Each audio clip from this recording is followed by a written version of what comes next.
a ver si se masifican los test o no. Tenemos a otro internacional, esta vez internacional cerquita, de Argentina. Así que gracias, Daniel. Bueno, muchísimas gracias por la invitación. Es un gran placer dar una charla acá en mi segundo hogar. Por otro lado, es lindo cuando uno está en cuarentena, al menos salir virtualmente del país.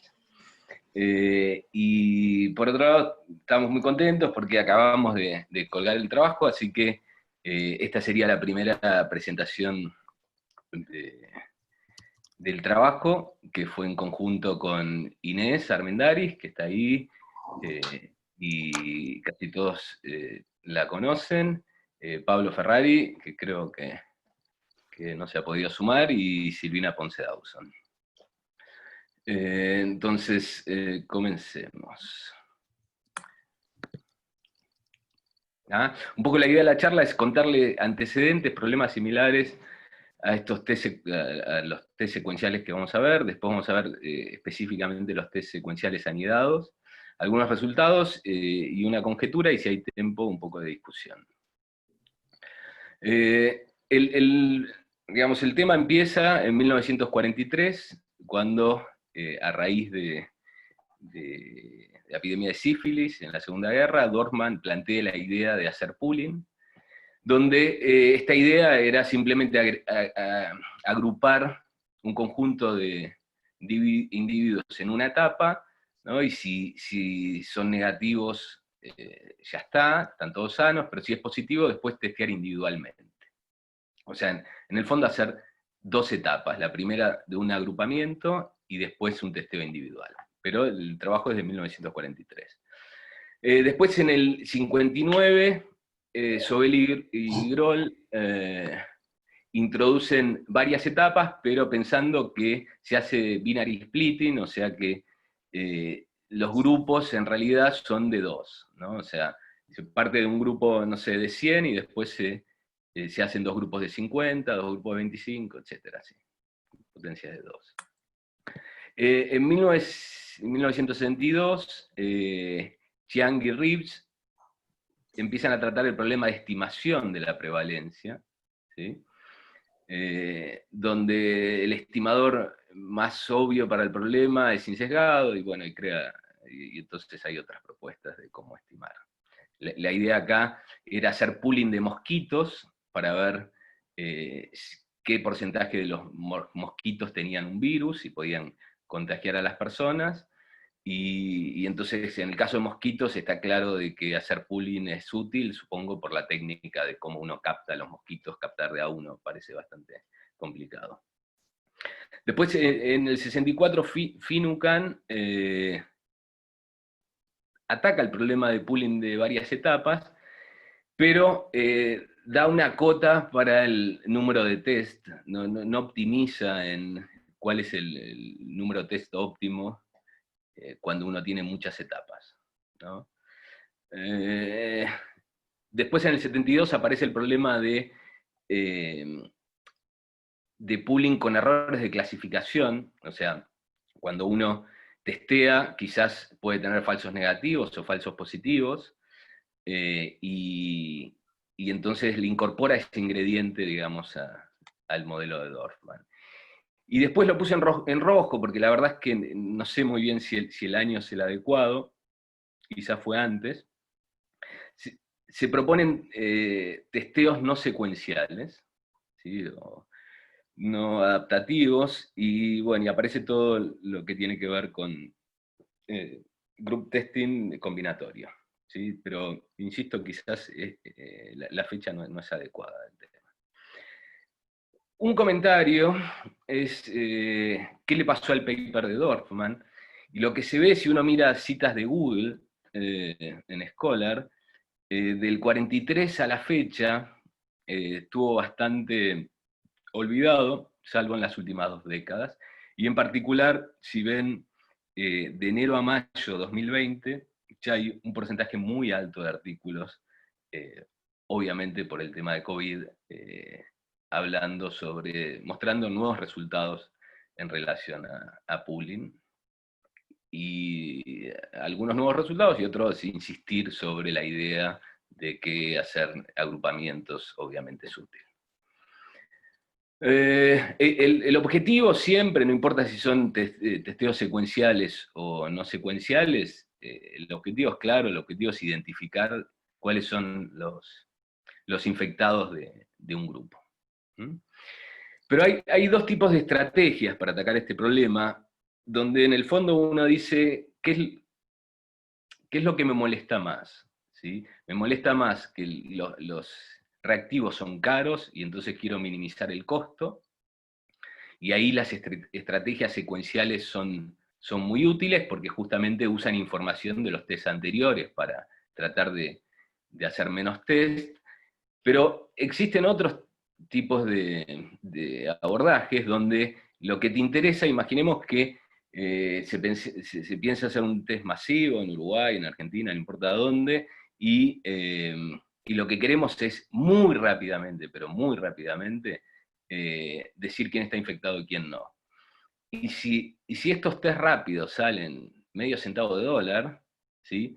Entonces no vale la pena empezar a hacer pooling y ver qué pool te dio positivo para después reagrupar ellos, sino, bueno, tomá alguna estrategia que no sea testeo individual, esa es un poco la gracia, que sea testeo en paralelo. No sé, yo te doy 100.000 test y a partir de 100.000 test analizar toda la población de Uruguay, pero los haces al mismo tiempo.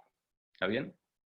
Y obviamente, si los haces al mismo tiempo, no se puede usar información de un test para diseñar el siguiente, o sea, no hay una secuencia. Ok, entonces, déjenme mostrarles un ejemplo de esto de testeo secuencial versus no secuencial. Es un ejemplito que justo da muy bien para no secuencial, pero supongamos que uno sabe, y esto es una hipótesis fuerte, de que hay un solo infectado en un grupo de 9 personas. ¿Ah? Entonces es el que está en azul acá. Y entonces uno puede plantear una estrategia de hacer 6 test y con estos 6 test identificar al infectado, ¿no? Entonces, pero son 6 test en paralelo, ¿no? El primer test es agrupo el 1, 2 y 3, el segundo test es agrupo 4, 5 y 6, 7, 8 y 9, y después hago un test, el cuarto, que es agarro el 1, el 4 y el 7. El test 5, el 2, el 5 y el 8, y el test 6, el 3, el 6 y el 9. Y está claro de que si ponen un azul en cualquier lugar, les va a dar, digamos, alguno de los primeros 3 test positivo, y después con los de abajo lo identifican. O sea que con 6 test, si uno tiene un solo infectado, con secuencias en paralelo, puede identificar a ese infectado. Si pensamos en secuencias, en estrategias secuenciales, ¿no? La idea sería, por ejemplo, empiezo con mi primer grupo de 3, como yo sé que hay un solo negativo, si me da negativo sigo, agarro otro grupo de 3, si me da negativo sigo, y el otro grupo de 3, si me dan, ahí me tiene que dar positivo, y ahí hago los otros 4. O sea que en este ejemplo concreto, en realidad, haría solo 4 test, ¿no? Pondría el primero, me da negativo para el primer grupo, el segundo grupo me da positivo, y entonces como sé que hay uno solo, entonces ahora estudio el 4 y el 5. ¿Está bien? Y entonces con 4 test, que son secuenciales, puedo identificar al infectado. Estas estrategias no secuenciales han abierto, por lo que entiendo, han abierto un campo enorme de investigación, en particular con muchas aplicaciones relacionadas con la biología y encontrar genes en la cadena de ADN, y hay mucha bibliografía sobre eso, y me parece que es divertida, que es un tema que realmente está bueno. Bueno, entonces, empecemos con los test anidados. Entonces acá tenemos una primera imagen que es llamativa por dos motivos. El primero es que no parecen muy rioplatenses estas personas, y el segundo es que están contentas. Entonces vamos a convertirlos en rioplatenses, y ahora que ya están convertidos, ¿por qué están contentos? Porque saben que quizás salen de la cuarentena, porque les van a tomar muestras, y entonces a cada uno se le toma una muestra. En este caso siempre voy a poner un tubito de sangre, pero podría ser el hisopado, que parece bastante más desagradable que la gotita de sangre.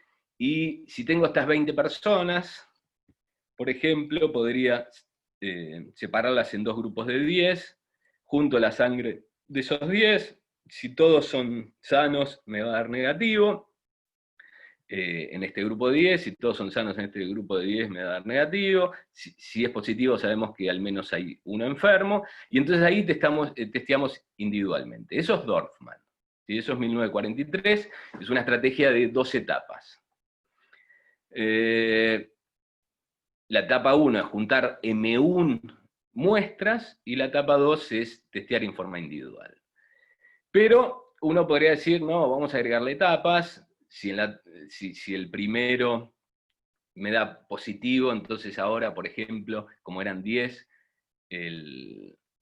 separan dos grupos de 5 en la segunda etapa, y recién cuando me da positivo, porque alguno de los dos o los dos me tienen que dar positivos, testeo individualmente. Eso sería un test secuencial de 2 etapas.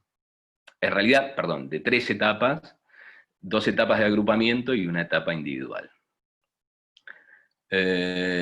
Un poco de notación. K va a ser el número de etapas, y los M se van a usar para el tamaño de los grupos. Entonces, primero agarré un grupo de 10, eso es M1, y después agarré un grupo de 5, y eso es M2. ¿Ah? O sea, M son la cantidad de personas en cada grupo, el subíndice es la etapa, y el K nos dice el total de etapas. Bueno, entonces, existen obviamente infinitas estrategias de agrupamiento, pero cada una de ellas va a estar caracterizada por ese vector M, donde M1 es el primer agrupamiento de qué tamaño es, M2 es cada uno de los grupos del segundo agrupamiento qué tamaño tienen, hasta el último grupo, que no es el individual, que sería el MK. Ahora, para alejarnos un poquito del problema este este ejemplo que les di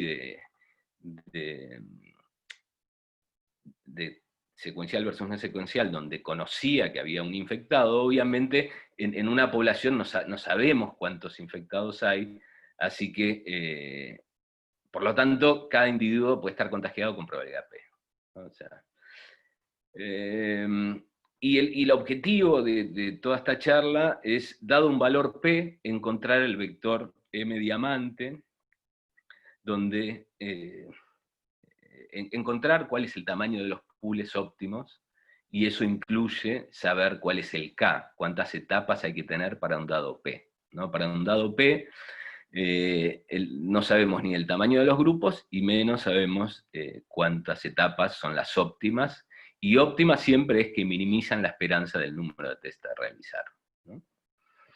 Y como segundo objetivo, la idea es calcular también la varianza, porque que no sea, ¿no? Siempre el riesgo es, está bien, la esperanza puede ser muy chiquita, pero si la varianza es enorme y pensamos en una estrategia que tome un gobierno respecto de esto, de que justo tengan mala suerte y finalmente se hagan muchísimos más test de los previstos. O sea que no solo vamos a calcular la esperanza del número de test, sino que la varianza.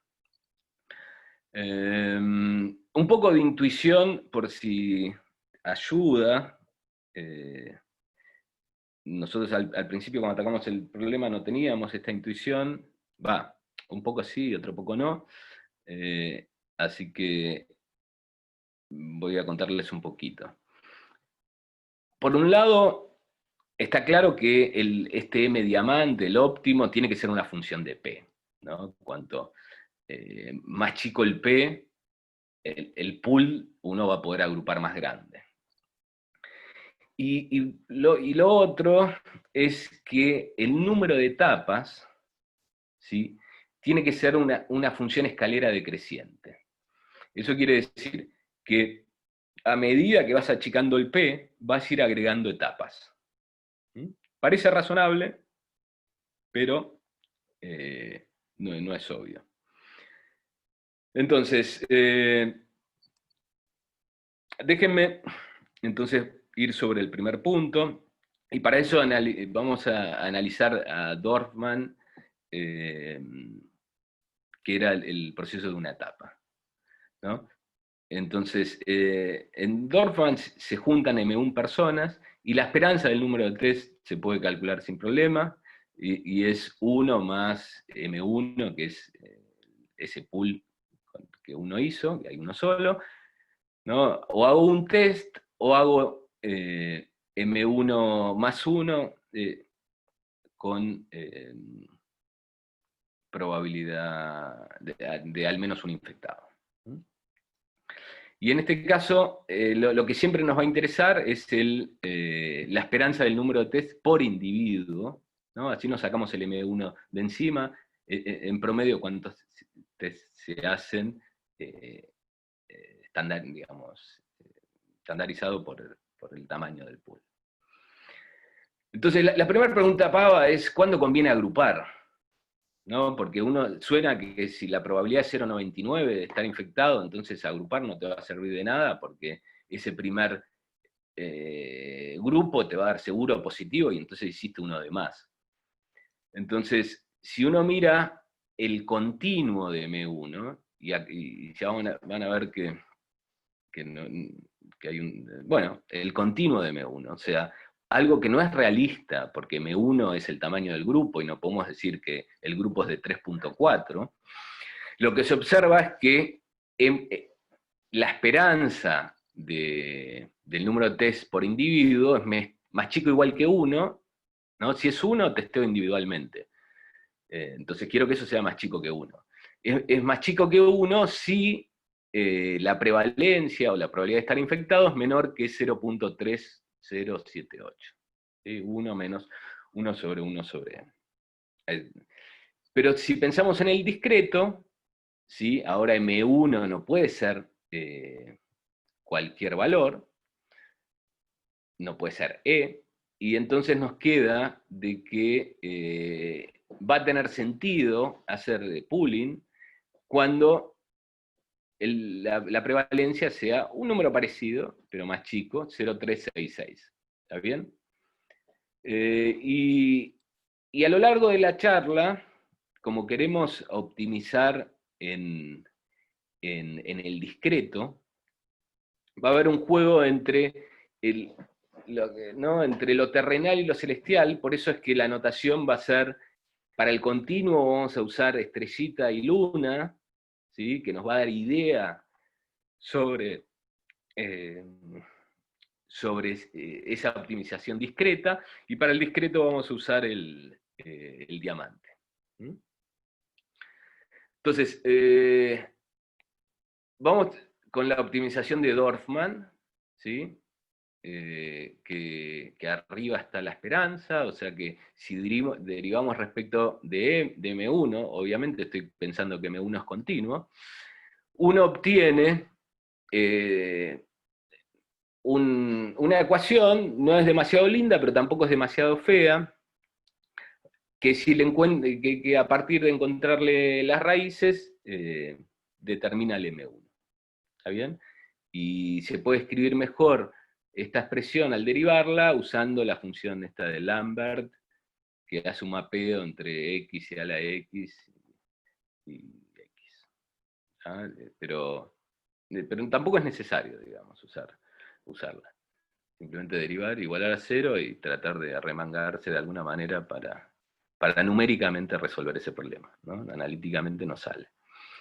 Y cuando uno hace eso, lo que observa es esto, ¿no? Esto es Dorfman, y eso sería el M1 estrella, esto es un continuo de M1s, que a partir de algún valor P hacia la izquierda, que el valor de P ya lo dijimos, ¿cuánto era?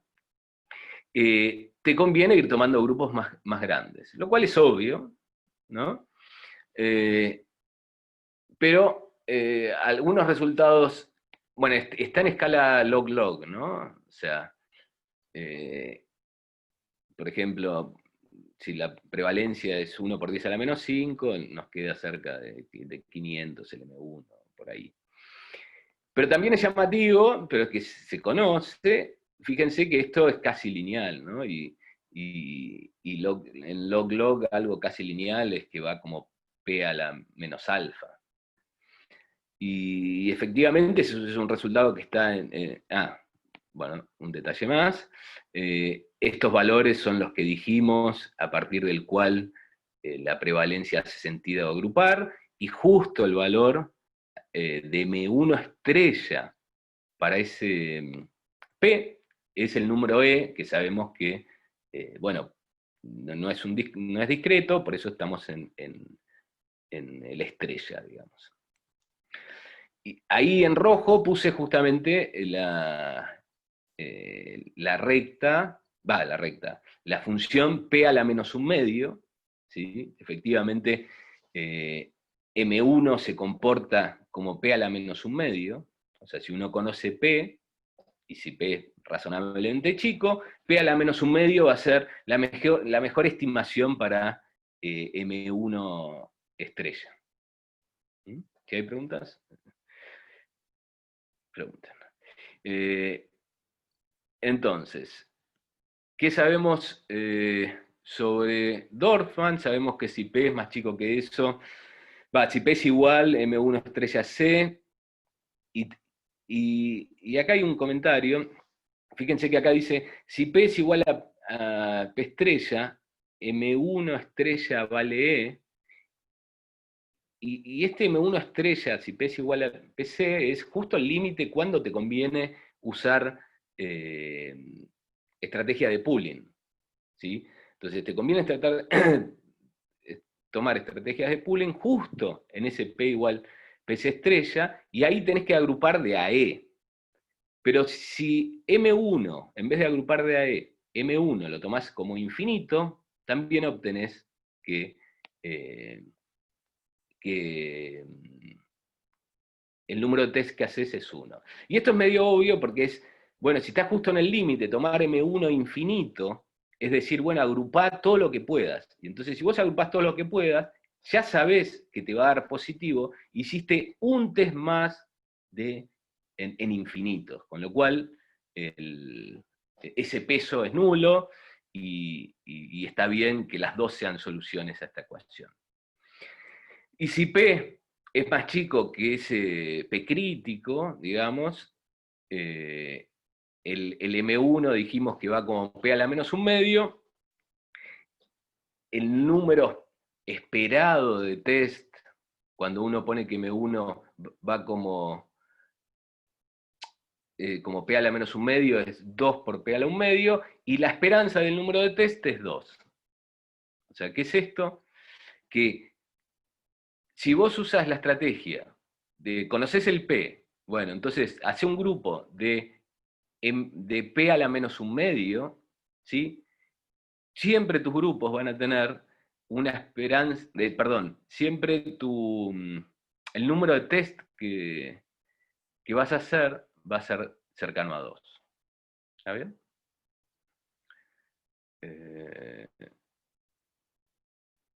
Y bueno, y si P es más grande que el P crítico, entonces, bueno, no agrupes, que es lo mismo que decir M1 infinito, ¿no? No agrupar o M1 infinito es lo mismo.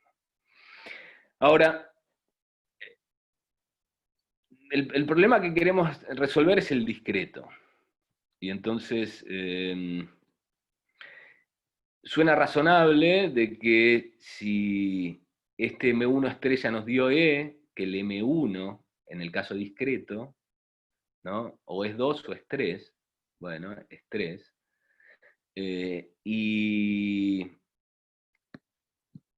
después esperamos que a medida que nos achiquemos en P, M1 estrella sea una función decreciente en P. Escalera no. ¿Qué dice ahí? M1 escalera decreciente en P. No, bueno, eso está mal. Y si P es más grande que ese P diamante crítico, no agrupes, ¿ok? M1 infinito. Bueno, ayer me enteré por algún amigo que en Rivera se está haciendo pooling. Así que parece que estuvo Dorfman visitando Rivera. Saqué ahí de una página de Telemundo, dice pooling, la novedosa estrategia que utilizarán para analizar los testeos de coronavirus en Rivera.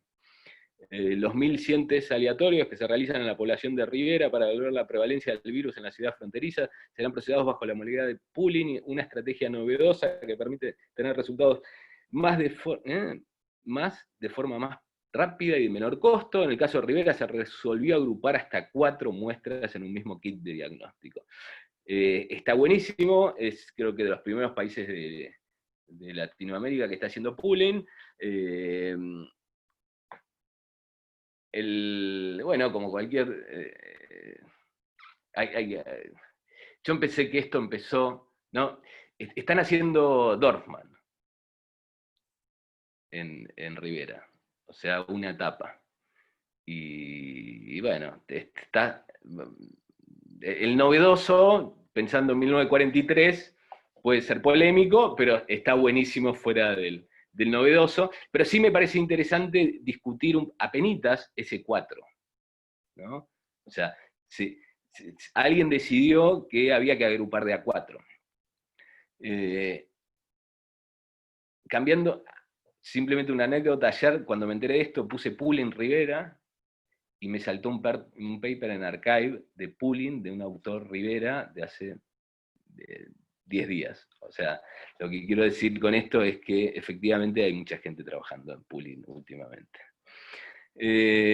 Entonces, si M1 es óptimo, ¿no? Si uno plantea que M1 igual 4 es óptimo, M1 es óptimo para prevalencias que van de, digamos, para probabilidad de estar infectado de 0.06 a 0.12.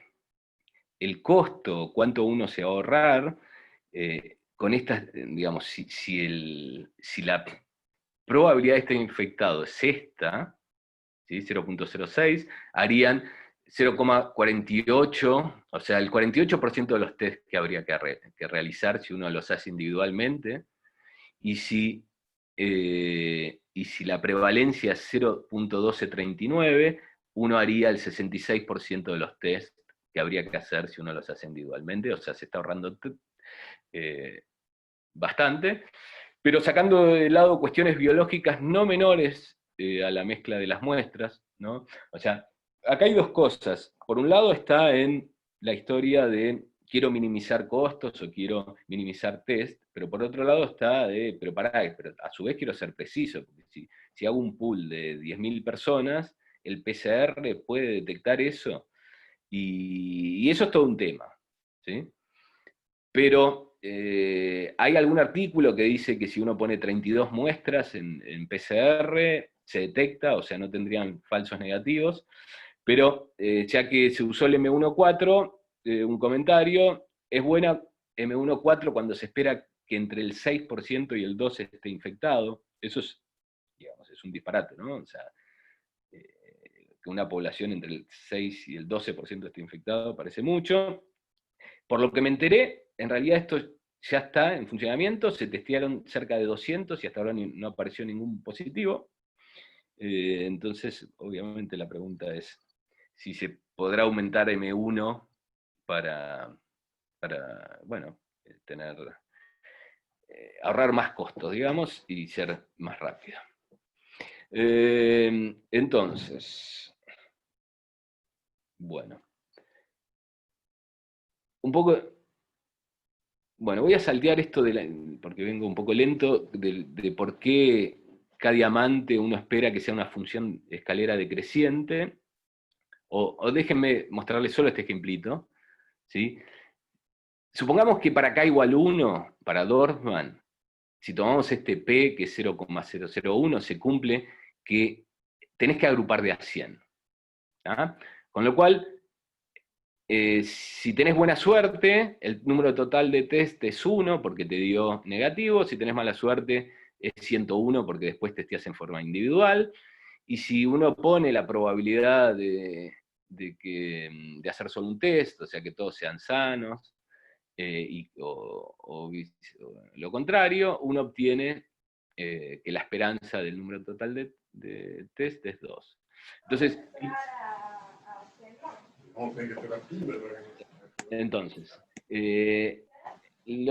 simplemente el comentario es, si pongo K igual 2, ¿mejoraré esto? Y entonces un ejemplito como para que no se pierdan. Si sigo con M1 100, y ahora M2 es 2. No, M2 es 2 cosas. Sí. Tengo dos grupos un grupo de 100 y dos grupos de 50 personas. ¿tá? Entonces, el número total de test va a ser o 1, si tengo buena suerte, o uno de los dos, y entonces hice 1 más 2, 3, más los 50 individuales, 53, o si tengo mala suerte, 103. Y el punto acá es que del 101, que era el máximo, pasé al 103. No cambié mucho, y sin embargo la probabilidad de obtener 103 va a ser mucho más chica que la de obtener 53, con lo cual la esperanza va a ser más chica. O sea que sumar etapas va a mejorar, al menos para el ejemplo que les conté, donde la probabilidad es baja. Y después uno puede ver de que eso suena a que va a tener un máximo. ¿tá? Esto lo salteo un poquito. Entonces, vamos a acercarnos a la cuenta de la esperanza para cualquier número de etapas. Si vamos a este ejemplo, lo que vemos es que tenemos 9 tubitos, uno está infectado, el primer grupo es de 9 personas, el segundo grupo es de 3, y después se testea en forma individual. Entonces, el total de test es 1, el primer grupo, más ¿cuántos de estos hice? Hice 3, que es 9 dividido 3. O sea, M1 dividido M2 es la cantidad que hice en la segunda etapa. Como esta me dio positiva, estoy obligado a hacer la segunda, y después, en este caso, ¿sí? En este ejemplo concreto, como tenía un solo infectado, después hago M2, que son los individuales. Hay solo 3 para estudiar. Si ahora pensamos que lo que tenemos son variables de Bernoulli, donde cada uno de los tubitos o es un 0 que no está infectado, o 1, si cuando agrupamos acá en grupos de 3, podemos escribir como Φ1 el producto de 1 menos los XY. Entonces, si hacemos ese producto, este nos va a quedar 1 menos 0, 1 menos 0, 1 menos 0, así que Φ1 nos va a dar 1, este nos va a dar 0, Φ2, y Φ3 nos va a dar 1. ¿Está bien? Y por otro lado definimos Φ como el producto de ellos, o todo el producto de 1 menos XY, desde I igual 1 hasta N, la productoria. Y entonces podemos escribir que el número de test es 1 más M1 sobre M2, ¿sí? Que era lo anterior, ¿sí? M1 sobre M2, pero ahora le tenemos que decir que dio positivo este grupo, y decirle que dio positivo ese grupo significa que este Φ, que es el producto de 1 menos XY, de todas, da 0. ¿no? Si da 0, nos queda eso. Y de la misma manera, ahora, como los Φs, Φ sub 1, Φ sub 2, Φ sub 3, son qué pasa en este grupo, entonces vamos a hacer M2 en la última etapa, M2, que sería los testeos individuales cuando un grupo nos dio positivo, multiplicado por 1 menos Φ1 de cada uno de ellos. ¿Está bien? Acá es sabiendo que hay un 1, y acá es la misma historia, no sabiendo nada, que va a ser la realidad. Lo único, a propósito, tampoco fijo cuál es el tamaño de los grupos. Pero sí decimos que vamos a poder ir desde x1 hasta... ¿Por qué dice x? Esto sería hasta xm1. Este dividido 2 no está bien. Y sí, para cada grupito de estos de acá abajo tenemos los phi sub i, digamos, que es el producto de los 1 menos xi. Y entonces ahí tenemos la expresión para el número total de test, independiente de si tomo m1 como 9 y m2 como 3, o cualquier otro valor, pero que sean divisibles, ¿no? Una vez que tenemos el número total de test con 2 etapas, como los 1 menos phi van a ser Bernoullis, y las sumas estas van a ser binomiales, solo un detalle, como el phi en realidad es la productoria de los phi k, va a introducir una dependencia que hay que tener cuidado para la varianza, ¿sí? Pero bueno, la cuentita para calcular la esperanza es inmediata, y queda esta, y la esperanza del número de test por individuo nos queda lo que está ahí abajo. Y la varianza se puede calcular, y es esa. Bien, si sumamos etapas, si ahora vamos hasta k más 1 etapas, o sea, hay k procesos de pooling, se puede ponerla, digamos, bajo la misma idea, uno puede tener una expresión para el número total de test, o para o para la esperanza por individuo, que no queda una expresión fea. Ahora, no es fea, pero tampoco es fácil de encontrarlos en el discreto, los óptimos.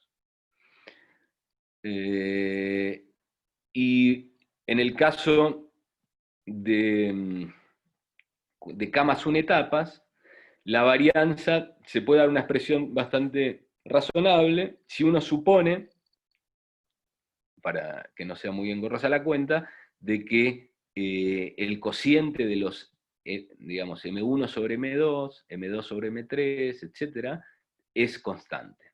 Ya van a ver, esto parece una hipótesis fuerte, pero es la hipótesis que está apareciendo en el óptimo. Entonces, recordemos cuál era nuestro objetivo. Nuestro objetivo era encontrar, dado un valor P, encontrar el vector M diamante. El diamante, recuerden, es el discreto. Y calcular la varianza. Bien. Entonces, para acercarnos a ese objetivo, vamos a plantear 3 abordajes. Por un lado, esta es la expresión de la esperanza, vamos a querer optimizar esta esperanza cuando los M decimos que pertenecen a R a la K, o sea, el caso continuo, y entonces ahí obtenemos una M estrella. Por otro lado, vamos a linealizar esta ecuación y después encontrar el óptimo en R a la K, y vamos a obtener otro M. Y por otro lado, nos queremos acercar al M diamante, y entonces vamos a hacer una inspección discreta por cada uno de los valores discretos. Por supuesto, el problema computacionalmente explota, pero bueno, tratar de hacer algo para ver qué podemos decir a partir de las 3 cosas. Entonces, respecto de la primera optimización, la optimización exacta en R a la K, ¿sí? Básicamente la cuenta es media fea porque aparece de vuelta esa función de Lambert y uno tiene que ver esas raíces,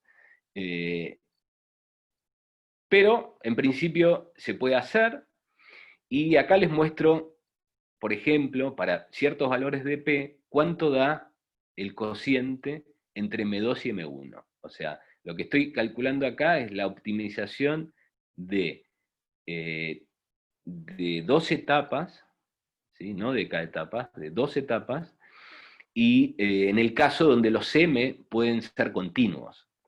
Y el cociente nos da entre, digamos, 2.8 para estos valores y 3.4, y después puse algunos valores en rojo un poquito más arriba, que voy a volver sobre eso. Y si graficamos M1 contra M2, o sea, en realidad este es M1 y este es M2, básicamente lo que dice esto es que el óptimo en el continuo es tomar como el primer pool, por decir algo, 8, y el segundo pool tomalo de 2,7, de tamaño 2,7. Tomalo el primer pool de 11 y el segundo pool de 3.2. Y después vuelvo sobre... Obviamente cada uno de estos puntos depende del P, que es lo que está acá, ¿no? El problema tiene 3 dimensiones. Pero recuerden esto de que el cociente M1 sobre M2, ¿no? M2 sobre M1, está cerca de 3. Si esto es hacer, digamos, la optimización exacta pensando en que estamos en R a la K. Ahora vamos al caso de linealizar la esperanza por número de test y optimizar esa esperanza. Entonces, linealizarla en P no es problema. Y acá algunos resultados. Ok. Primer resultado importante es que la linealización nos da una cota superior para el verdadero costo.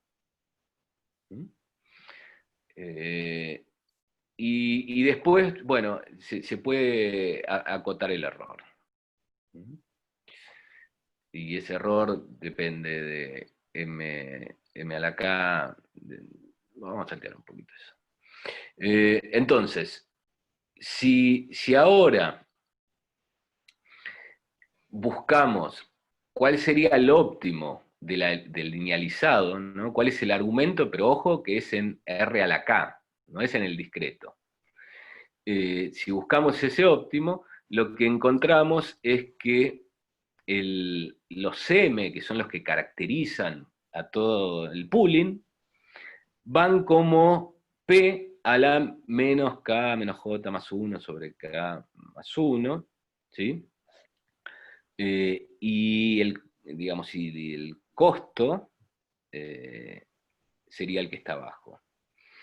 Pero, ojo que acá no está el tema de cuál es el K adecuado, y entonces, en esta última etapa, ¿no? O sea, por un lado, optimizamos en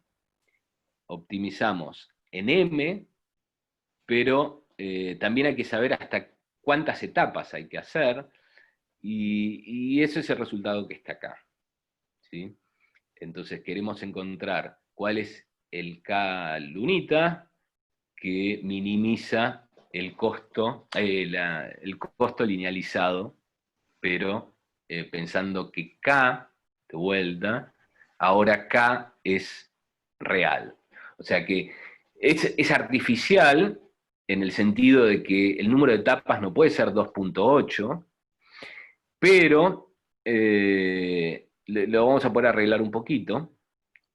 Entonces, acá está el resultado dice que el K óptimo bajo estas hipótesis va como el logaritmo de 1 sobre P menos 1, y que el costo le queda una expresión muy simple que es E por P por logaritmo de 1 sobre P. Y por último, y esto es una de las cosas más importantes, si ahora uno dice, ven que acá el K podía ser cualquiera, y esto está para K cualquiera, pero uno puede elegir un P tal que justo de un entero el K. ¿Sí? Si uno toma el P e a la menos U, entonces obtiene un entero para el... Esperen que no me deja ver esto. Está ahí abajo. Uno obtiene que el M lunita va como E a la menos U, E a la menos U menos 1, E a la menos U menos 2, E a la menos 1 menos 3 hasta E. O sea que esto de que, por un lado, los m sean, el cociente de los m sea constante, uno, el más alto sobre el más bajo, siempre del mismo valor, y por otro lado nos está dando que es cerca del número E. ¿Sí? ¿Se acuerdan que para la varianza le habíamos calculado la varianza para cualquier mu, suponiendo justamente de que se cumplía algo así? Lo que nos está dando es que justo el número E es el mu, digamos. Pero no nos tenemos que olvidar de que de vuelta es la linealizada, la idea es que nos dé una idea de dónde está el óptimo discreto, pero no podemos hacer pools de tamaño E. Entonces, la lunita nos dio un indicio sobre el diamante, es de la pinta el M, E a la K y a la K menos 1. ¿Será que el verdadero M es 3 a la K, 3 a la K menos 1 hasta 3? ¿O será, digamos, o nos apareció ese resultado justamente porque tomamos un P raro, que en el fondo era E a la menos K menos 1? Entonces, si ahora empezamos a indagar sobre si el M diamante es de la pinta 3 a la K, ¿sí? La primera pregunta que a uno le surge es, bueno, está bien, es 3 a la K, esa sería la primera etapa, y la segunda etapa sería 3 a la K menos 1, y así hasta 3, pero K ¿cuánto vale?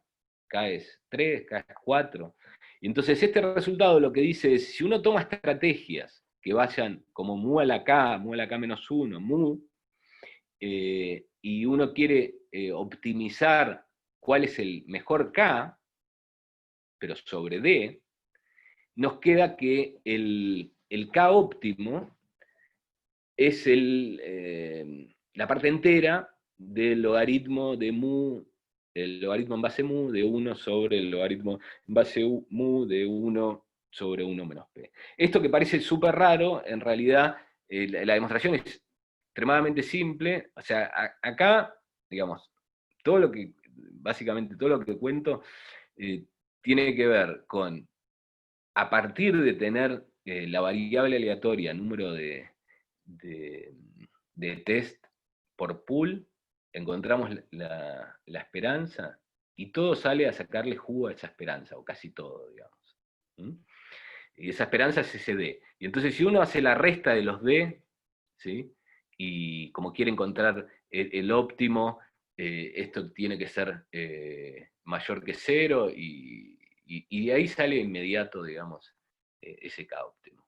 Lo que digo es que no es una cuenta realmente de 2 pasos, pero por ahí era difícil de imaginar. Bien. Entonces, o sea, ¿qué ganamos con este resultado? Con este resultado lo que ganamos es que si planteamos estrategias de 3 a la K, ya sabemos con qué K empezar, ¿no? O sea, simplemente es poner logaritmo en base 3 de 1 sobre logaritmo en base 3 de 1 menos P, y ahí tenemos el K con el que deberíamos empezar esa secuencia que es 3 a la K, 3 a la 3K menos 1, etc. Entonces, un detalle, ¿no? Entonces ahora un poco es defender esto de que el 3 a la K es la solución, y algunas cosas para defenderlas podrían ser que si uno agarra secuencias de 2 a la K2, y después 2 a la K2 menos 1, hasta 2, y las compara con secuencias de 3 a la K3, 3 a la K3 menos 1, etc., entonces el costo, si 3 a la K3 es la buena, debería ser más chica.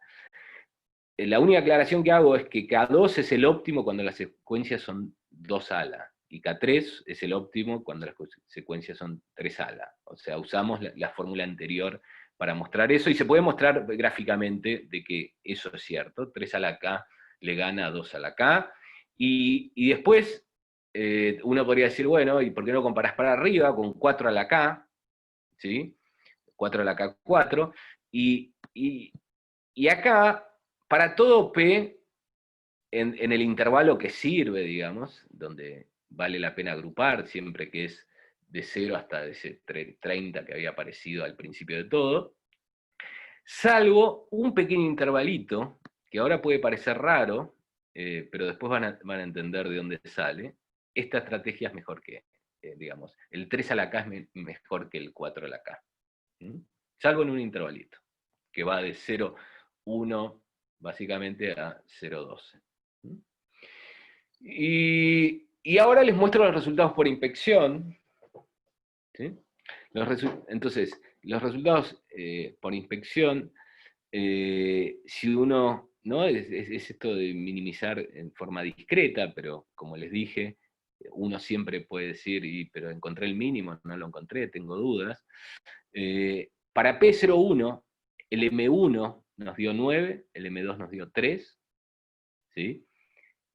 ¿Cuántas etapas tenemos? Tenemos 2 etapas. En realidad las etapas son 3, pero bueno, el K, siempre pensando en K más 1 etapas.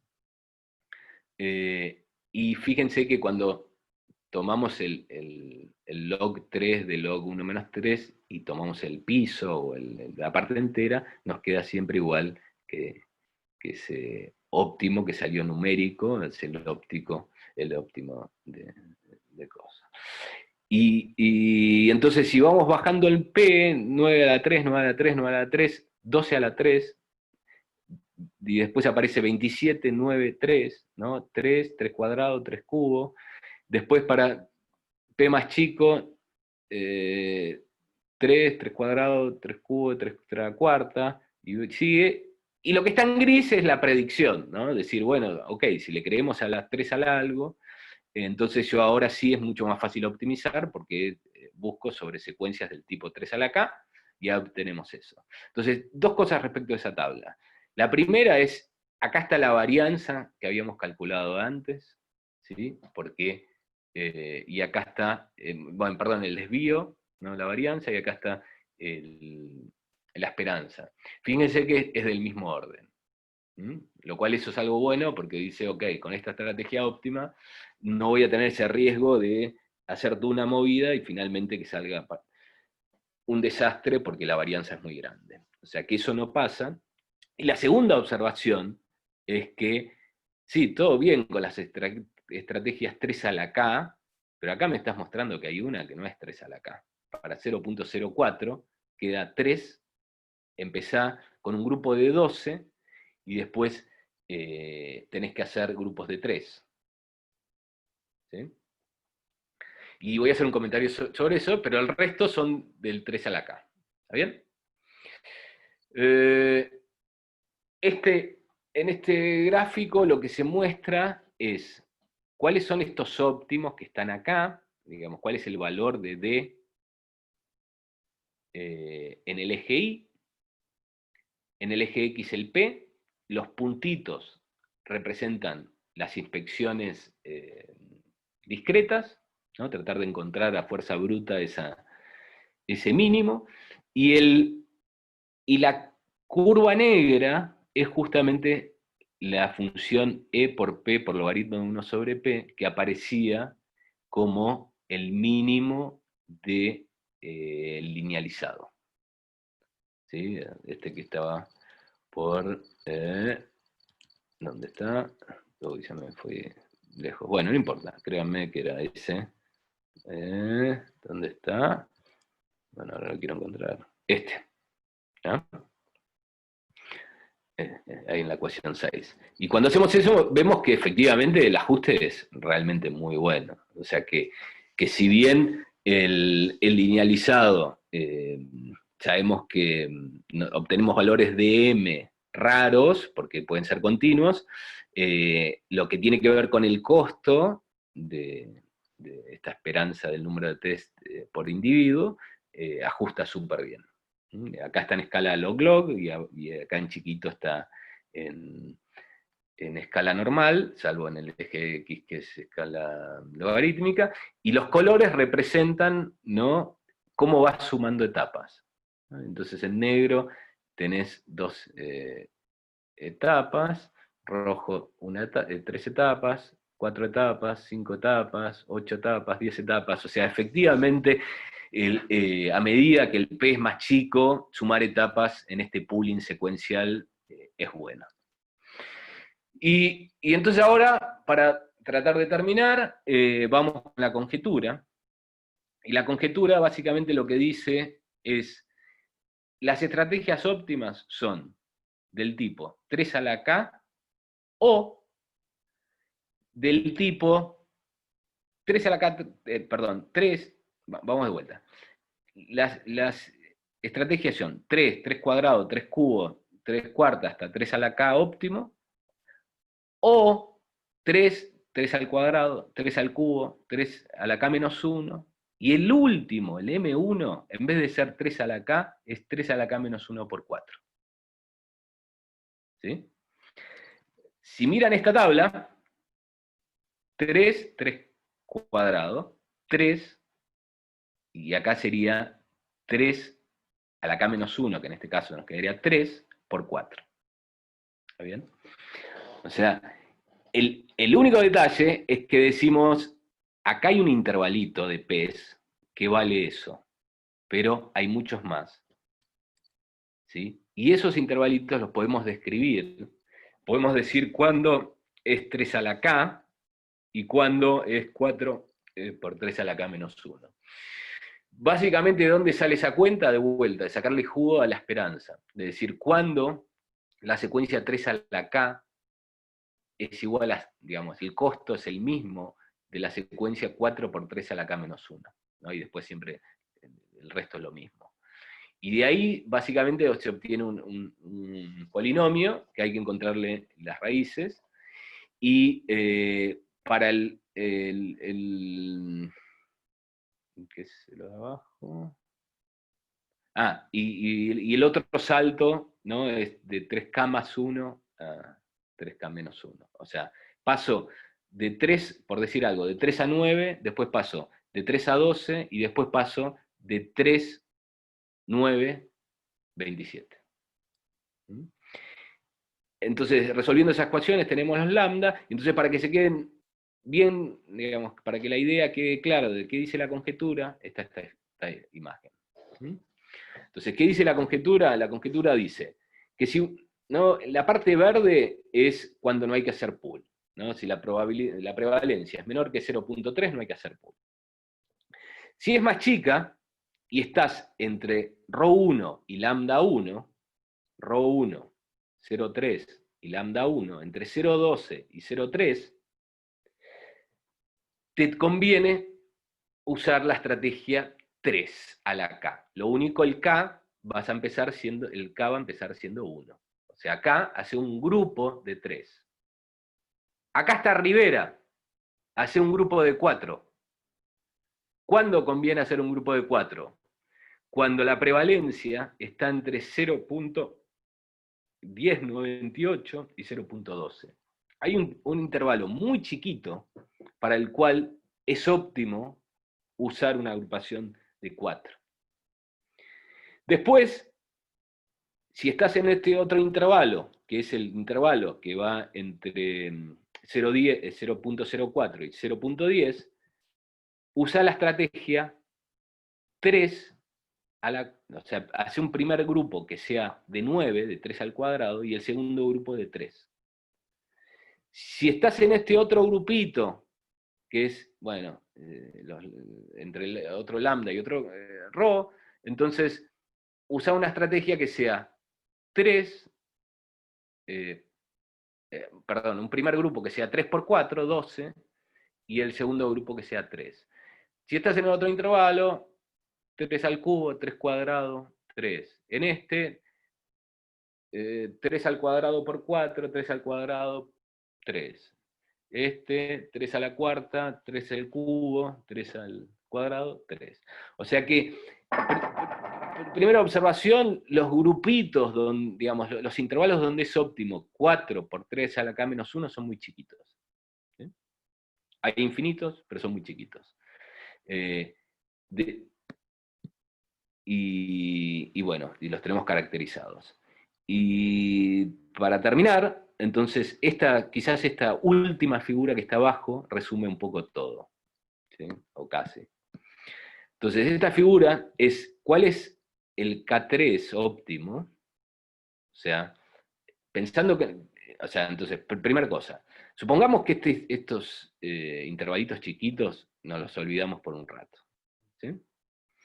Entonces, y las estrategias que planteamos son del tipo 3 a la K. Si piensan en la práctica, ¿no? Digamos, viene alguien y les dice, ok, mejorame lo de Rivera, es muy raro, ¿no? Decir, bueno, decime con mucha exactitud el P, entonces yo te digo si te conviene 3 a la K o 4 por 3 a la K menos 1. Y además, realmente con mucha exactitud, porque esos intervalitos son muy chiquitos. O sea, que es medio delirante. Como problema teórico está bárbaro, es divertido, pero en la práctica, ese intervalito donde es óptimo 4 por 3 a la K menos 1 parece medio irrelevante. Entonces, en la práctica, uno lo que va a proponer son estrategias de 3 a la K. Y acá, en escala log-log, está cómo van creciendo el número de las etapas a medida que vas bajando el P, cuál sería el óptimo, ¿no? Y hay cosas curiosas, como que ven que en escala log-log esos intervalitos son de tamaño muy parecido, ¿sí? Y acá a la derecha lo que se ve es, por un lado, en negro, cuál es el costo, que es lo que a uno le interesa, con las estrategias 3 a la K para cualquier P, y entonces, por ejemplo, para P0.01, entonces harías, en vez de 100 test, si tenés 100 personas, harías un solo test en promedio, ¿sí? Y lo que se ve en rojo es la varianza, perdón, el desvío, que va, como ven, es del mismo orden. Entonces, muchas gracias. Acá hay algunas referencias, y la última referencia es justamente el paper que acabamos de colgar. Entonces, ¿están ahí? Hola. Estamos. Bien. Estamos acá. Dejo de escuchando atentamente. Aplauso. Sí. Sí, ahora abrimos a las preguntas y a los comentarios. Mira, está Pablo. Te iba a pedir que dejaras de fondo la slide última como de las pero conclusiones. esperen, porque habían visto a Inés, que está por ahí, también está Pablo, así que voy a dejar de compartir pantalla y pueden ver también un poco A ver. Pablo. No, sí, si ponen, ahí está, si ponen camarita, porque están Y no sé si Silvina Hola, llegó a su Inés. clase. Hola, qué bueno verlos. Sí. A los de Uruguay también, pero y Antonio que se levantó temprano de vuelta también. Grande, Antonio. Yo tengo una pregunta. Bueno, no sé, a ver si quieren, abrimos las preguntas o los comentarios que haya sobre el trabajo. Es un poco loco eso de los intervalitos ahí en la mitad chiquitos que conviene hacer desde la cámara 1 por 4, es de lo más curioso. Sí.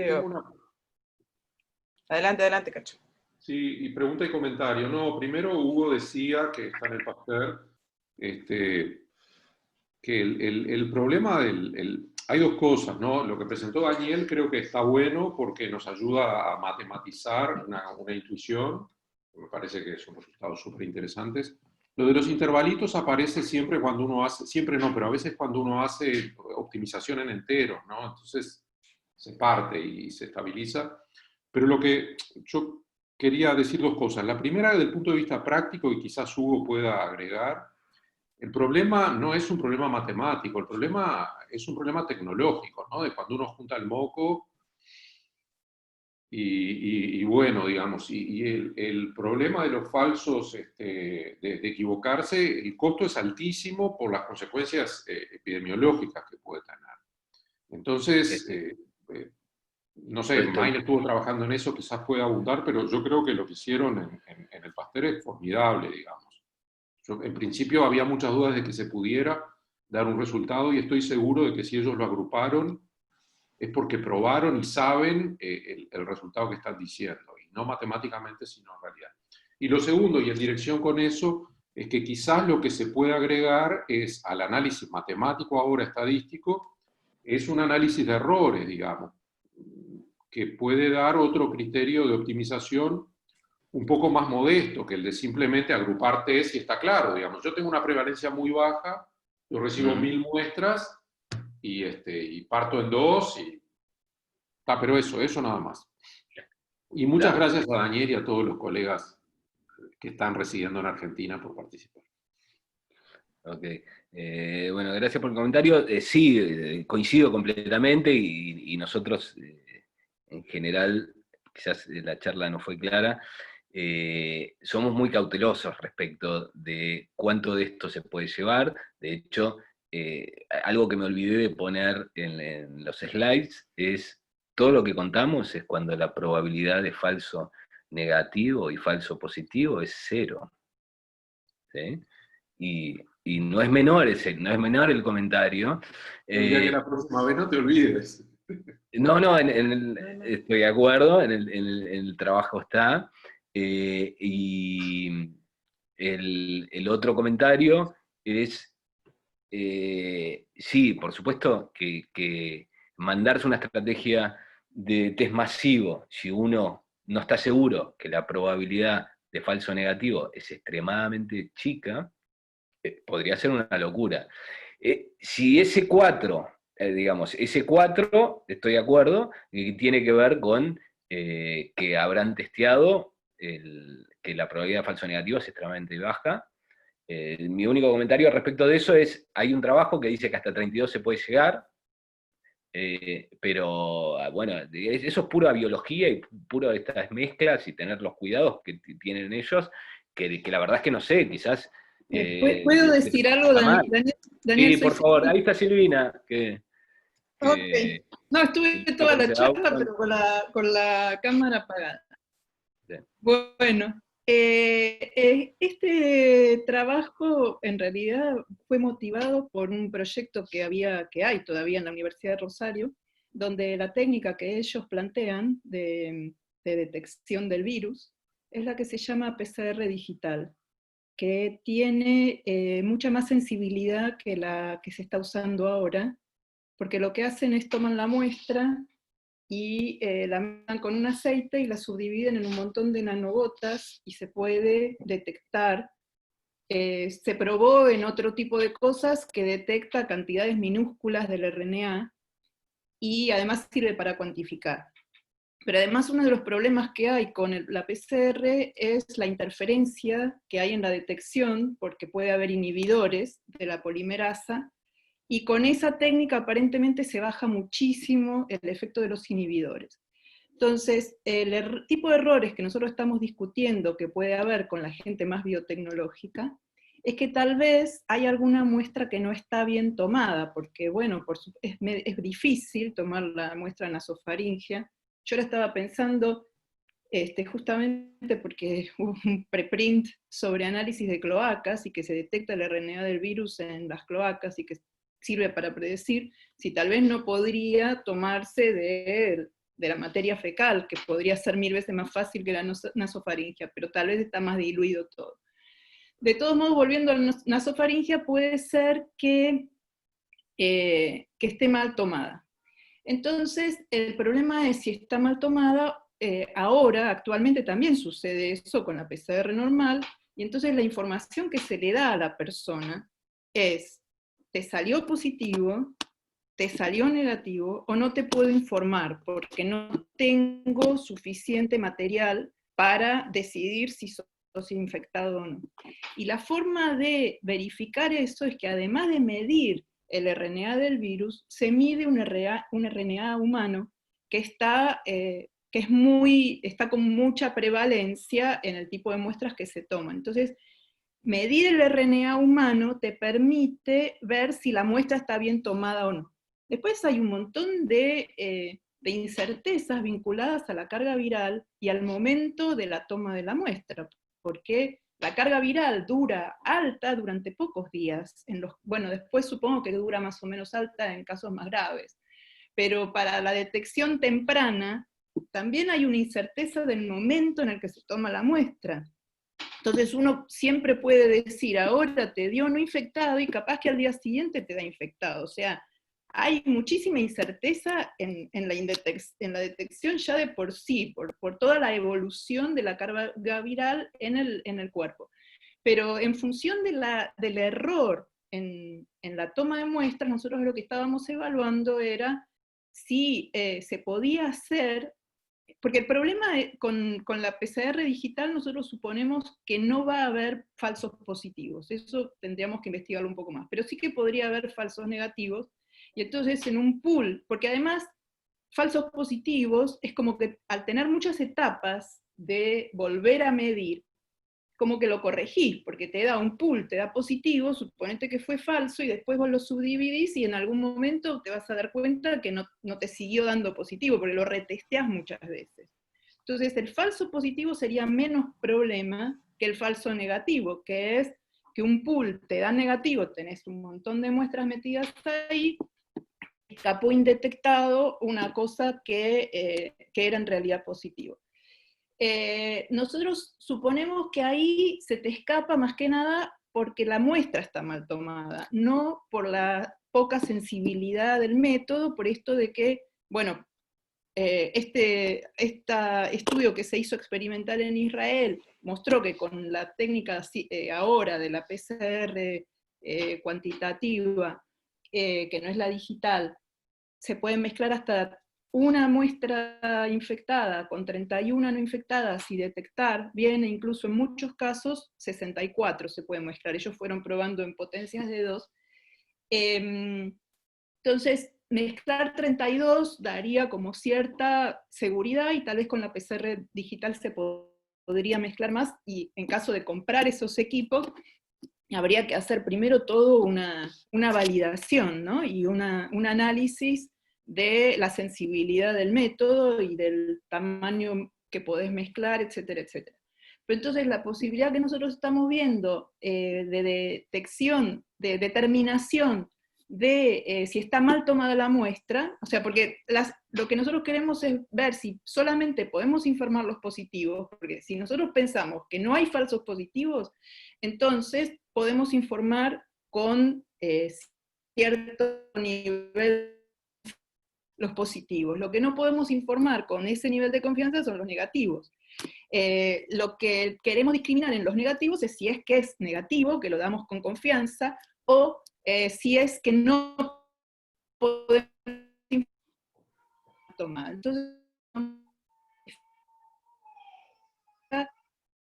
cantidad de ácido nucleico por otros tipos de mediciones, o se me está haciendo inestable. ¿Estoy ok? Sí, porque me dice inestable la conexión. Se cortó como el último minuto, bueno, más o menos. ¿Me voy a otro lado? Ok, espera que me voy a un lugar que está más cerca del router. Pero entonces lo que estamos evaluando ahí es, por un lado, evaluar la cantidad de ácido nucleico de la muestra con algún método que no sea PCR, sino más sencillo, o como la PCR digital da esta información cuantitativa, porque lo que hace es mide las 20.000 nanogotas, o sea, esto se detecta por fluorescencia y se mide la fluorescencia de las 20.000 nanogotas, si es posible dar con cierto nivel de confianza, cuando uno ahí detecta el RNA humano, si esas muestras estuvieron bien tomadas. Lo que pasa es que cuando uno mezcla muchas muestras, ahí aparece una cierta dificultad, pero eso es algo que tenemos pensado evaluar. Bueno, esta es mi intervención en este tema. Me muteo. Solo hago un mini comentario para cerrar este tema. Nunca va a existir un test que dé 0 falsos negativos. Nunca. Entonces, aún testeando individualmente, este problema lo vas a tener. ¿Sí? ¿Por qué? Por lo que acaba de decir Silvina. Si yo estuve en contacto con alguien hace media hora y me hacen el PCR ahora, ¿sí? Me va a dar negativo seguro. Y con un caso ya sabemos lo que pasa. Entonces, sí, es un problema. O sea, es un problema y no queremos vender humo. O sea, agrupar de más puede ser recontra peligroso si no tenés recontra testeado. Ahí en el chat vi que alguien dijo que se hizo un análisis de 16 y no pudieron detectar con poca carga viral y no lo pudieron detectar. No sé si quieres hacer algún comentario, pero está clarísimo que si eso pasa, entonces no podés hacer grupo de 16. O sea, Claro, es Hugo el que estuvo, el que hizo, el que acotó, y ayer, anteayer, ya no sé ni qué día vivimos. Estuvimos un buen rato con la gente de Pasteur charlando, pero probablemente Hugo sea mucho mejor que yo para transmitir la información, porque yo retengo menos por tener menos conocimientos de biología y Hugo tiene mucho mejor memoria. Pero no habla si no le damos, si no nos callamos todos, no se mete así nomás, así que te doy la palabra. No, primero que el trabajo me pareció excelente, ¿no? O sea, buenísimo, por más que, digo, que en algunos puntos parece la vaca esférica sin masa, digamos, porque digo, en realidad digamos, a optimizar, digamos, en un espacio sin restricciones biológicas, digamos, está buenísimo porque realmente permite conocer cuáles son los límites, digamos, desde el punto de vista de optimización a los que podemos llegar. Y, digamos, y lo que decía el Cacha, digamos, y también un poco Maine, es que muchas de las restricciones en estos problemas, o en este problema en particular, pasan de que, por ejemplo, PCR digital en Uruguay creo que hay una sola, y está en Facultad de Veterinaria, con lo cual no se podría extrapolar a nivel nacional, digamos, esto, y en Uruguay está muy, muy distribuida la capacidad actualmente de hacer los test, ¿no? O sea, no es que hay un solo laboratorio que está haciendo todos los test, sino que está muy distribuida, eso sería un problema. Y el otro, el número de etapas con el que vos trabajás en el test, digamos, me parece que tiene una restricción práctica, que es que los laboratorios normalmente en un día no hacen más de 2 etapas, ¿tá? Y si vos querés informar en relativamente corto tiempo, o querés, digamos, tomar alguna medida en relativamente corto tiempo, no podés multiplicar el número de etapas, digamos, en forma arbitraria, porque estarías entregando los resultados de repente, digamos, varios días después de lo que, de cuando detectaste el problema, ¿no? Entonces, con esas restricciones es con las que nosotros estamos trabajando. Desde el punto de vista práctico, nos juntamos con la gente del laboratorio que está haciendo los diagnósticos en Pasteur, que es el que tiene más experiencia hoy por hoy en Uruguay, y lo que ellos nos contaban es que tuvieron un problema para detectar con una dilución en 16, o sea, las muestras normales, las que tienen carga viral normal, la detectan sin ningún problema, o sea, eso no genera mayor problema. Ahora vos viste que tenés que, la curva, digamos, crece muy rápido de carga viral, digamos, y después baja en una forma relativamente lenta, y con 60 copias por microlitro ellos lo detectan perfecto, pero las que tienen carga viral baja, digamos, del orden de 10, 15, de repente copias por microlitro, esas ya no las detectan, ¿no? Entonces, también hay ahí un juego de los parámetros esos, es que no podés aumentar demasiado la dilución, digamos, si te lo vas a perder los que son realmente complicados. Entonces, el mundo nuestro pasa, digamos, por mirar un poco la optimización matemática y después llevarlo. Y el último punto, y ya lo dejo, es que existe toda una logística previa a hacer los pools, ¿sí? Que es donde realmente están los factores limitantes en la mayor parte de los laboratorios. O sea, suponete que yo pueda hacer, digamos, una estrategia que me permita hacer con un solo test, analizar 256 muestras, ¿sí? Entonces, suponete que mi laboratorio tiene capacidad de hacer 200 test por día, ¿sí? Ahora, yo no puedo procesar, digamos, los 5.000 hisopados que me llegan en un día, o sea, no tengo forma. O sea, no hay forma con la capacidad existente para hacer eso, ¿no? Porque precisaría varias campanas donde hacer, digamos, el alicuotado, una cantidad de cosas, pero o sea, está buenísimo conocer los resultados teóricos para que en la medida de lo posible nosotros podamos presentar una estrategia, digamos, que sea un poco híbrida entre las restricciones prácticas y los óptimos teóricos. Gracias. Hugo se cayó rápido, ya sabía que iba a pasar eso, porque lo resumido. Pero otra cosa a la que estuvimos pensando, que era un poco hablando de eso de los falsos negativos, es también en pensar para qué estás haciendo el pooling, si es para diagnóstico real, o por ejemplo para casos donde querés ver cuál es la prevalencia. Entonces, ahí entras como en un compromiso de si testeas 1.000, o si testeas 5.000, bueno, si lográs testear 5.000 y cada tanto te perdés uno entre los 5.000, si testearas 1.000 sería re probable que te lo perdieras. Entonces, en cuánto aumentás a la cantidad de gente que estás testeando y cuánto te disminuye o sea, cuánto te aumenta en realidad esa probabilidad de los falsos positivos. Entonces, ese caso que decía Hugo, por ejemplo, es un caso que nos dijeron fue súper border, o sea, mirándolo cuando hicieron un test solo, fue como el caso más border que encontraron, y por eso a ese lo agarraron y probaron a ver qué es lo que pasaba cuando lo diluían, y de hecho con 8 creo que tampoco tuvieron resultados, si me acuerdo bien, porque lo estoy diciendo de memoria. Y ta, eso. No, y para contar a los matemáticos estas cosas divertidas, porque nosotros nos divierten porque estamos lejos, que eso, nos contaron el cómo llega la muestra y pasan como esa etapa crítica que decía Hugo, es que le llega el tubito con el hisopo, le llegan de variadas maneras con distintos tipos de tubitos secos, mojados, no sé qué, y después tienen que agarrar con una pipetita súper fina que es descartable y agarrar de cada tubito y meterlo en otro, y ahí es donde pasan a inactivar la muestra, que esa es la parte, para los que saben biología y cómo funcionan estas cosas, es re obvio, pero para los que hacemos matemática, ¿no? Y ahí es eso, lo que decía Hugo un poco, una de las restricciones, que es que llega el tubito, hay que etiquetarlo, hay que etiquetar también al tubito que eso va a ir, y después hacer como esa parte de manipulación, y es donde tienen que tener mucho cuidado, porque es donde están con más cantidad de muestras trabajando al mismo tiempo, entonces tienen uno que lo hace, y el otro que está mirando que el otro no se equivoque, de hecho. Y nada, si tenemos suerte, la semana que viene vamos a ir a mirar esas cosas, que es como ir a Disney para mí. Solo un comentario. Sí. En relación a la manipulación, justamente con este grupo de Rosario, presentó un proyecto que se supone que está aprobado y que está la plata, no sé, para comprar brazos robóticos para hacer toda la manipulación, ¿no? Para que no sea esa parte un lío, independiente de si se agrupan de A4 o de A10, digamos, por decir algo. Pero, Perdón, Pablo Ferrari pidió hacer un comentario. Queremos escucharlo. Dale.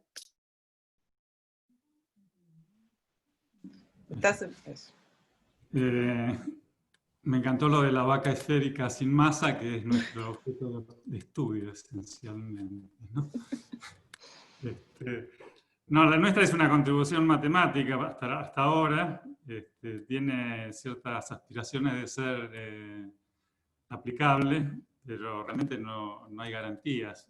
Y justamente a nosotros lo que nos está interesando ahora es cuando el P se va a cero, cómo serían las muestras grandes, y si hay... Nos interesan cosas que tal vez al biólogo no le interesa, es si cuando P decrece realmente el número de etapas crece, cosa que todavía no pudimos probar. Y después, por ejemplo, si se hicieron muestras con 200 personas, con curso de 4 o de 1, tanto da, evidentemente el P es menor que 1/200, digamos, como estimación a priori, ¿no? Los estadísticos dirían. Entonces, por lo menos yo haría pools de tamaño 200, teóricamente, a esta altura. Ahora ustedes me dicen, bueno, no se puede hacer, está bien, hoy no se puede hacer, tal vez mañana se puede hacer. O sea, la calidad de los test va a ir mejorando, y a lo mejor estas aproximaciones matemáticas que no tienen mucho sentido aplicarlas hoy, porque no puedes hacer test de más de 4, de 6 o de 8, mañana podrían llegar a ser útiles. Bueno, quiero terminar agradeciendo mucho a Daniel y a la invitación a que pueda ser exhibido nuestro trabajo en este seminario. Y es muy excitante estar con gente que está aplicando los tests en la práctica, cuando para nosotros es una cosa totalmente abstracta, que bueno, qué es lo que conviene, siempre son fórmulas o son ideas matemáticas que en la aplicación en las prácticas es muy interesante lo que decía Mayre de los hisopados verdaderamente, ¿no? O sea, cómo se hacen las cosas cuando llegan. Yo también me excité mucho cuando vi cómo hay unas bandejas a donde se ponen todas las cosas que son reales, es decir, no números reales, sino que también son de material plástico, ¿no? Si me dejan filmar, les paso un videito el próximo Muchas seminario. gracias. No, ahí capaz Hugo o Silvina probablemente también sepa. ¿Puedes contar un poquito lo del tema de la restricción de más allá de la manipulación está el tema de los ciclos de PCR y por qué van de a 8, 16, 32, 64? No sé si querés contar un poquito.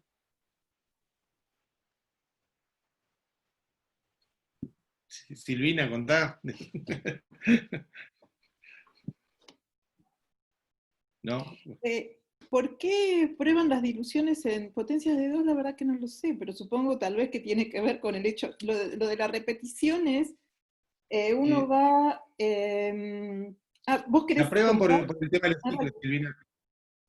No, ¿Cómo? sí, no, digo que en realidad, digamos, como en realidad cada ciclo de PCR, en realidad, digamos, vos duplicás en teoría la cantidad de ADN, digamos, o sea, el duplicar el número de muestras sería un ciclo más de PCR, ¿no? Digamos, por eso, o sea, es completamente arbitrario, digamos, porque en realidad uno Ok. fija el nivel de detección en los ciclos, un nivel máximo que aumenta el número de ciclos, porque después empieza a sentir ruido, empieza a observar ruido más que un posible efecto real. Entonces, simplemente por un tema práctico, digamos, pero puede ser, en vez de probarlo de potencia de 2, pues se puede probar en potencias de 3 o, digamos, o cualquier otra cosa, digamos, porque siempre la realidad uno va a tener que determinar dónde realmente están los límites de detección prácticos que uno tiene, digamos, y no es ni potencia de 2 ni potencia de 3. La realidad la va a dictar los test, digamos, los kits que vos tengas, como decían ahí, que se pueden mejorar, y el equipamiento que vos tengas y cómo te vienen las muestras, que muchas veces, digamos, puede variar eso, digamos, de país en país, cómo llegan las muestras, y va evolucionando, como decía, no sé si Pablo recién o quién era que decía, los test van mejorando, pero también la gente va sacando mejor va haciendo mejor los muestros y todo eso. Entonces, digamos, Pero si se quiere yo quería masificar... dejar claro, quería dejar claro de que yo apoyo totalmente el trabajo, me pareció excelente y está buenísimo. O sea, lo que ahora tenemos que ver nosotros es cómo bajarlo de alguna manera a la realidad de cada país, digamos, y a la realidad de los laboratorios que existen en cada país, ¿no?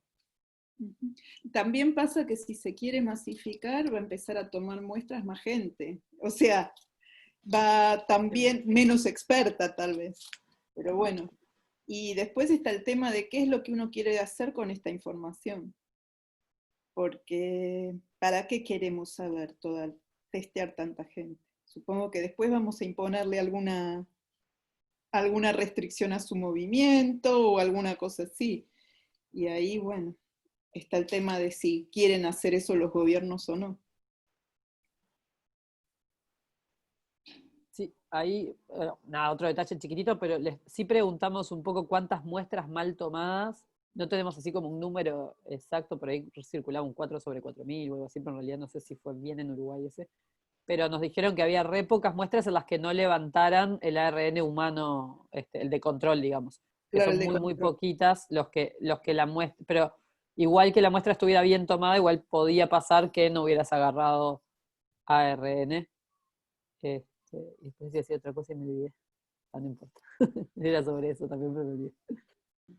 Acá, ¿se escucha? Acá un grupo desarrolló también otro tipo de test, el NeoKit, que no sé si lo están implementando, de hecho estaban fabricando 10.000 muestras que iban a salir creo que esta semana, y se suponía que era más sensible, o sea, que era más fácil extraer la muestra, el hisopado era como más fácil de realizar. No sé si algo de eso llegó a Uruguay. No sé si llegó, que quería aprovechar este comentario que vos decías, porque para el número 4, ese que mágico de Rivera, en realidad es porque están probando para mejorar, o sea, el kit, ¿no? O sea, para mejorar la sensibilidad del kit, para aumentar un poco la sensibilidad del kit. Entonces probaron con 4, digamos, de una forma para estar seguros de que funcionaba, digamos, y yo me imagino, porque no hablé directamente con la empresa que es la que lo hizo, pero que están probando qué ocurre, digamos, con el kit más sensible, con ese puleo también, ¿no? O sea, el tema de aumentar la sensibilidad también es el riesgo de aumentar los falsos positivos, o sea, entonces, digamos, y tener que desarmar kits para que después no te den nada, tener que desarmar pools para que después no te den nada, digamos, si te pasás mucho para arriba en la detección, ¿no? Y de paso te hago una consultita, porque yo siempre pensé que falsos negativos, pues, digamos, claramente vas a poder tener, pero que falsos positivos pensé que era algo raro. Falsos positivos puedes tener.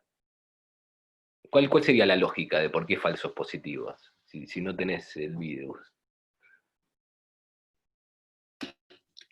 No te sé decir en realidad, digamos, creo que en realidad lo que más que falso positivo, ellos tienen duda del resultado, digamos, o sea, tienen Ok. duda de que el resultado no pueda ser positivo cuando aumentan la cantidad de ciclos, ¿sí?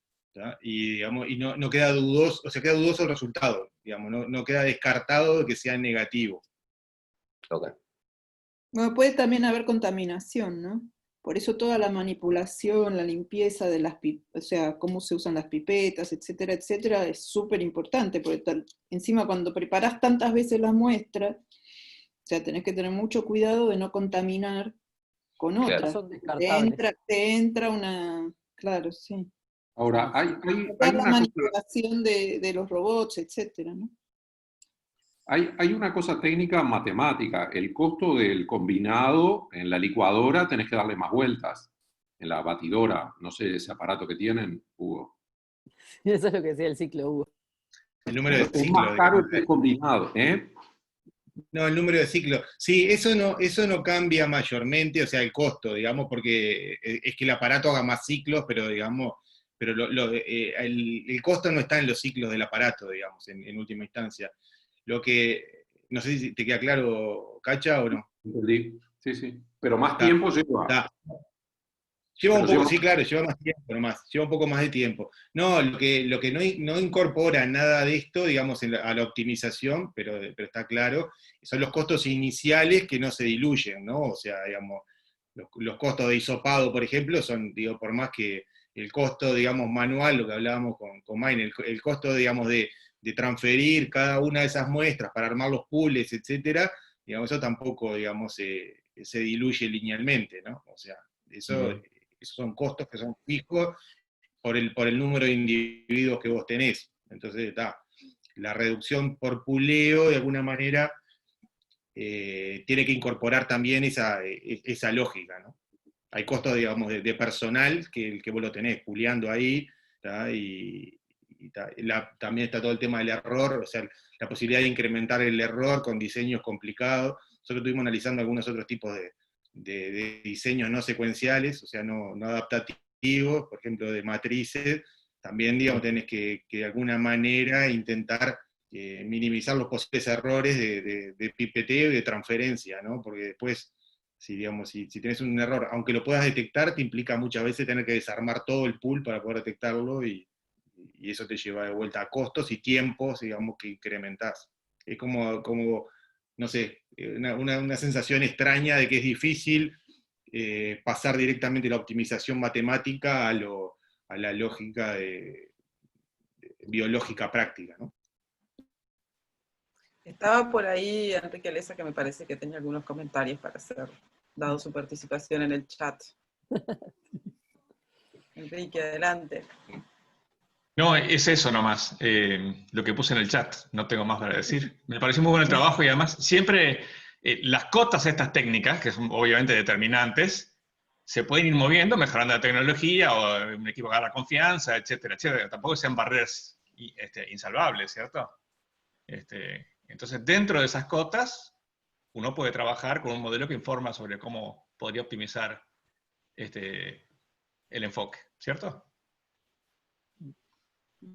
Quiere decir que si el laboratorio del Pasteur o alguno agarra confianza y ahora tiene confianza que puede hacer, no sé, hacer un puleo de 16, bueno, se movió esa cota y vamos a trabajar con el modelo para ver dentro de esos límites lo que podemos, cómo podemos optimizar. Sobre todo a medida que se van haciendo muestreos a nivel, por razones más epidemiológicas que individuales, ¿cierto? Es decir, el sospechoso de coronavirus individuo requiere una respuesta médica más o menos rápido, y eso puede ser individual. Mientras tanto, se hacen otros muestreos con una finalidad más epidemiológica, donde este enfoque puede ser más directamente aplicable. Y si salta algún sospechoso, se lo detecta como individuo también, ¿no? Pero es como un enfoque más amplio.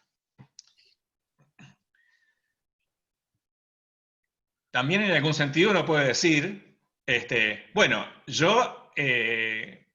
mi tarea, digamos así, es testar muestras que vienen hisopados. De ahí al individuo, que los médicos vean cuál es la probabilidad de error de muestreo, del hisopado está mal tomado, o la ventana de tiempo de la enfermedad está mal. Todos esos son problemas previos, digamos así, ¿no? Y hay una pregunta que tenía Alejandra de ¿siguen dando positivos a veces por mucho tiempo? De hecho, en Uruguay fue bastante sonado el caso de Greg Mortimer, y hay gente que, si veías el informativo, la habían hisopado como 4 o 5 veces y seguía dando positivo. Pero la diferencia es eso, es como si querés estimar prevalencia, si pensás que puede estar circulando mucho, tratar de diferenciar entre casos activos, aunque el PCR te puede dar positivo, aunque no esté activo el caso, y la cero prevalencia es como para saber ya cuántos infectados tuviste. Pero bueno, si es con los PES tan chiquitos, si se puede llevar a cabo o no, también es una de las preguntas. Yo quería hacer un comentario práctico que no sé si se está haciendo, que es, digamos, hacer los pools geográficos, por zona geográfica, de modo de determinar, digamos, si en alguna zona hay una concentración. Digo, zonas geográficas más chicas, ¿verdad? Me refiero a barrios de la ciudad o, digamos, zonas marginales, etcétera, ¿sí? De modo de incorporar, digamos, la información, que los pools sean, digamos, de grupos de vecinos, digamos, ¿no? Sí, nosotros habíamos No pensado sé. en la frontera ahora, como vigilancia, fronteras, pools, y yo qué sé, pero uno piensa así como alejado de los que toman las decisiones. No, incluso... Bueno. No, pero yo yo decía en sería zonas también- chicas. Sí. Mirá, en Malvin Norte hay problemas, no sé. Ahora encontraron en la Argentina algunas villas donde el tema viene mal, ¿no? Sí. No me gustó. Ahora, el grupo pero bueno. de Rosario estaba pensando, por ejemplo, en testear a todo el personal médico de un lugar, ¿no? O sea, como también comunidades. Sí. Porque si testeas en forma preventiva, es porque después vas a poder tomar alguna medida para evitar la propagación, ¿no?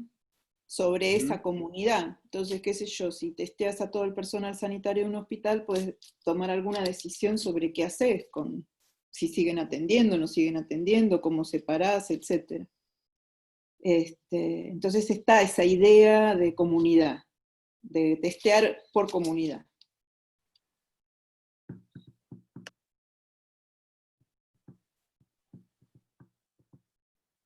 Y no, para dejar tranquilo a Ricardo un poco, en Uruguay por lo menos con los asentamientos parecería que han sido bastante rápidos como testean a todos los contactos rápidamente y a los que están en la vuelta, en algunos casos que ha habido en asentamientos o barrios muy densos, por ahora parecería que han sido capaces de controlarlos. Cuando yo jorobaba con el tema de qué pasaba en Maldonado, después me enteré que fue en La Capuera, que es un barrio que está entre asentamiento y barrio denso, y ahí después porque Uruguay es chico, me enteré que el médico que estaba ahí habían aislado 30 casos, y bueno, encontraron algún caso más, pero parecería que fue algo bastante controlado. Pero fue eso, o sea, si no se hubiera controlado a tiempo, podría haber sido un foco grande, como se encontró a tiempo y se está haciendo un testeo agresivo de contactos. Y en Rivera también, o sea, de los casos que han seguido siendo positivos han sido contactos por ese testeo agresivo, más que por el testeo aleatorio que se está llevando a cabo, que también empezó en Las Manzanas, cerca de donde están los detectados. O sea, empezó como más zonal, más allá de que se hizo en todo Rivera. Pero bueno, eso es para dejar tranquilo a Ricardo, más que nada, por lo menos en Uruguay, cómo viene la mano. Bueno, no sé, ¿hay más comentarios? Lo que está claro es que este seminario nunca tuvo tanta participación y tanto interés. Vamos, y con tan eso internacional. estamos en la cresta de la ola. Nunca tuvimos tanto interés. Hay que capitalizar esto, muchachos, en todos lados. No sé cómo. Hay que monetizarlo. Bueno, no, yo qué sé. Va a aparecer propaganda, Dice PCR para barato. Claro. Sí, un comentario en ese sentido. Va a quedar la charla online estamos tratando de hacer influencer a Vermolen y a los expositores. No, queda disponible porque algunos me las han pedido en un canal de YouTube que hoy mismo va a quedar ahí disponible, y están las otras charlas que hubieron. Ese era un comentario que quería hacer nomás. Bueno, agregarle una transparencia de que la probabilidad de falso positivo y negativo tiene que ser 0 en todo lo que conté. Dale, la agregamos ahí como... Disclaimer. Ahí está. Va con preguntas y van todas las preguntas y todo lo que los comentarios y eso están todos subidos ahí a la. Así que está. Bueno. Sí, un comentario que estamos cerrando sobre la organización. Yo diría este semestre lo dedicamos todo a COVID, me parece que eso estuvo bueno o está siendo bueno. Capaz que el semestre que viene mezclamos, pregunto a los organizadores, participantes, pero no sé, ¿qué les parece? Veamos cómo sigue la pandemia. Es todo muy prematuro. Todo prematuro. Vamos decidiendo sobre la marcha. Si nos quedamos sin Primero- expositores de COVID, empezamos Todo a mezclar de otras. También la cantidad de trabajos alrededor de COVID de la gente también está creciendo bastante sobre matemáticas, así que capaz logramos. Sí, no logramos los biólogos uruguayos. Los biólogos están más difíciles. Es que son estrellas en este momento, hay que aceptarlo. Hugo sigue ahí. Hugo es biólogo, y sí, bueno, Hugo, no sé qué, Hugo es todo. ¿Estás ahí, Hugo? Sigue, sí. ¿Sí? El viernes que viene.